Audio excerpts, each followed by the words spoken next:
నా పేరు వీరేంద్ర, ప్రగతిశీల ప్రజాస్వామ్య విద్యార్థి సంఘం అనంతపురం జిల్లా ప్రధాన కార్యదర్శి.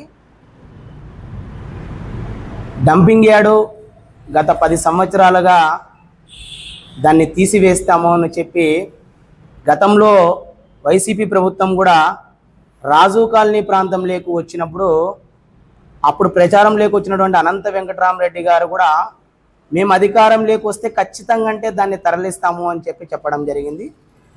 దాని తర్వాత ఆ చెత్త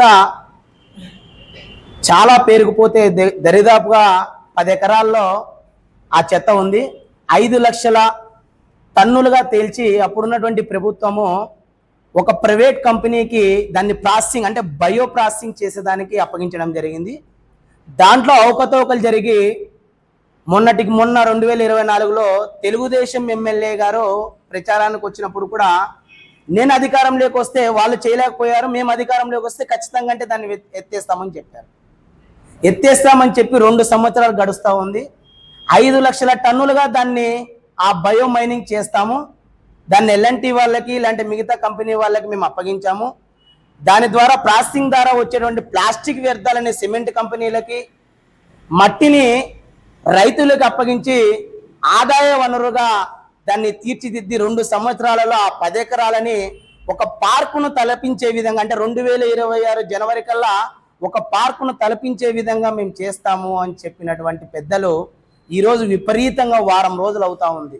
మంటలు వ్యాపించి చుట్టుపక్కల 4 కిలోమీటర్ల మేర పొగ వ్యాపించి చిన్న పిల్లల దగ్గర నుంచి పెద్దల వరకు శ్వాసకోశ సంబంధిత వ్యాధులు కావచ్చు, కంటికి సంబంధించినటువంటి వ్యాధులు కావచ్చు వ్యాపిస్తూ ఉన్నాయి.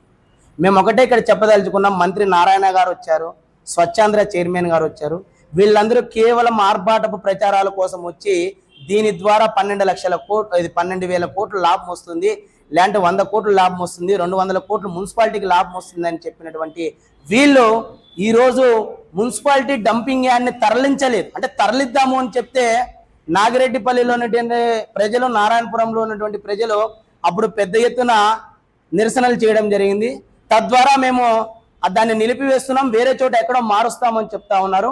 ప్రతిరోజు 50 వార్డుల నుంచి దరిదాపుగా 40-70 ట్రాక్టర్లు అక్కడ చెత్త వేస్తూ ఉన్నాయి.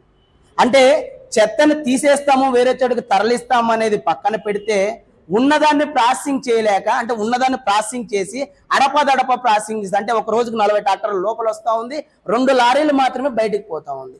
తద్వారా అక్కడ ఉన్నటువంటి ఒక 5 కిలోమీటర్ల వరకు తద్వారా ఈ పొగ వ్యాపించి ప్రజలు తీవ్ర ఇబ్బందులు పడతా ఉన్నారు. దీని మీద తక్షణమే ప్రభుత్వాలు చర్యలు తీసుకోవాలి. లేకపోతే ఖచ్చితంగా అంటే రాబోయే రోజుల్లో మేము పెద్ద ఎత్తున రాజు కాలనీ పంచాయతీ ప్రజల దగ్గర నుంచి చుట్టుపక్కల 5 కిలోమీటర్ల మేర ప్రజల్ని కలుపుకొని మేము ఖచ్చితంగా అంటే రాబోయే రోజుల్లో పెద్ద ఎత్తున ఉద్యమాలకు శ్రీకారం చుడతామని హెచ్చరిస్తా ఉన్నాం, డిమాండ్ చేస్తా ఉన్నాం.